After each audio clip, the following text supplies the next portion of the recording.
पेश खिदमत है एक इंतहाई दिलचस्प कहानी जिसका उन्वान है मोची का मशवरा। कहते हैं कि एक मोची और मिरासी की आपस में गहरी दोस्ती थी। मोची का एक बेटा था जबकि मिरासी को अल्लाह ने 4 बेटों से नवाजा था।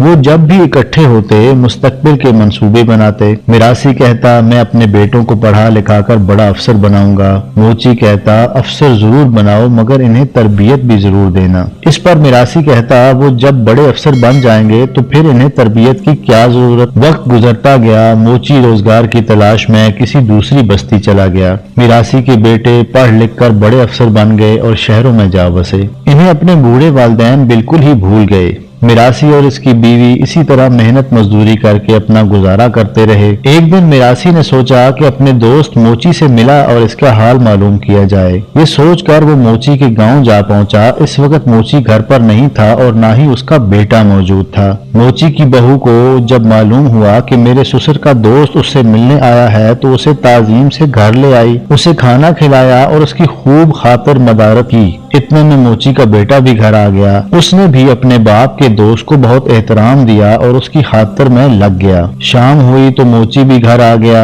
मिरासी उसे देखकर हैरान रह गया कि वो तो पहले से भी ज्यादा जवान लग रहा था। उसने साफ सुथरे सफेद कपड़े पहने हुए थे, घोड़ी पर सवार था और बड़ी पगड़ी बांधी हुई थी। दोनों दोस्त एक दूसरे को बड़े तपाक से मिले, हाल अहवाल पूछा तो मिरासी ने अपनी राम कहानी सुना दी। मैंने मेहनत मजदूरी करके अपने बेटों को पढ़ाया लिखाया, वो बड़े अफसर तो बन गए लेकिन हम मियाँ बीवी को भूल गए। मोची को यह सुनकर बहुत अफसोस हुआ। उसने अल्लाह का शुक्र अदा करते हुए कहा मैं अपने बेटे को ज्यादा तालीम तो ना दिलवा सका लेकिन उसकी तरबियत में कोई कसर नहीं छोड़ी। हमारे हालात तुम्हारे सामने हैं। ये सुनकर मिरासी कहने लगा मुझे भी कोई तरीका बताओ, मैंने तो वक्त गंवा दिया, अब क्या करूं। मोची कहने लगा ये लो 5 रुपए और ये 2 ठीकरियां। मिरासी ने पूछा ये ठीकरियां किस लिए हैं। मोची कहने लगा तुम अपनी बीवी को लेकर अपने बेटों के घर जाओ, जब रात हो तो अलहदा कमरे में बैठ जाओ और ठीकरी पर ठीकरी मारकर इतना जोर जोर से 1 2 3 4 गिनना कि तुम्हारी आवाज सुनकर तुम्हारी बहू की आंख खुल जाए। वो जब तुमसे पूछे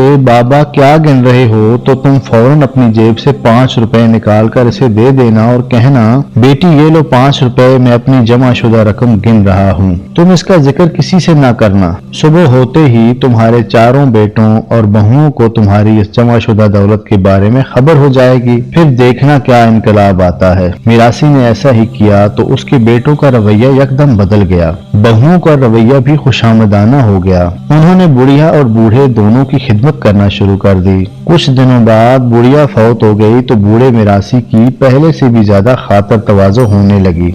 उसने भी रात को ठीकरी पर ठीकरी मारकर ऊंची आवाज से गिनती गिनने की मशक जारी रखी। मौत का एक दिन मुअय्यन है। बूढ़े मिरासी को भी मौत ने आ लिया तो बेटों ने बड़े एहतमाम धूमधाम से उसे कफनाया दफनाया, कुलख्वानी की। रात को सारे बेटे और उनकी बीवियां एक कमरे में बैठ गए और बूढ़े की जमा शुदा दौलत तकसीम करने का मरहला आया तो एक बहू ने धड़कते दिल से बूढ़े के कमरे का दरवाजा खोला, अंदर दाखिल हुई। उसके संदूक का ताला खोलकर अंदर झांका तो सिवाय 2 मट्टी